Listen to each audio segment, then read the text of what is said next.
ಯುಗಾದಿ ಪುಣ್ಯ ಸ್ನಾನಕ್ಕೆ ತೆರಳಿದ್ದ ಬಾಲಕ ನೀರಿನಲ್ಲಿ ಮುಳುಗಿ ಸಾವು.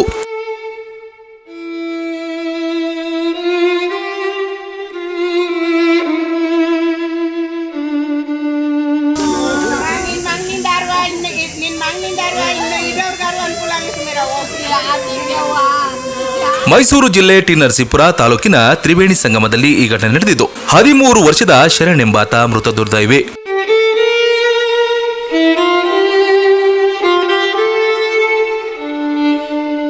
ಟಿ ನರಸೀಪುರ ಪಟ್ಟಣದ ಶ್ರೀರಾಮಪುರದ ನಿವಾಸಿಯಾದ ಶರಣ್ ಸ್ನೇಹಿತರ ಜೊತೆ ಪುಣ್ಯಸ್ಥಾನಕ್ಕೆ ತೆರಳಿದ ವೇಳೆ ನೀರಿನಲ್ಲಿ ಮುಳುಗಿ ಸಾವನ್ನಪ್ಪಿದ್ದಾನೆ. ಕಳೆದ ವಾರ ತಾತ ಮೊಮ್ಮಕ್ಕಳು ಸಾವನ್ನಪ್ಪಿದ ಜಾಗದಲ್ಲೇ ಈ ಘಟನೆ ನಡೆದಿದೆ ಎನ್ನಲಾಗಿದೆ.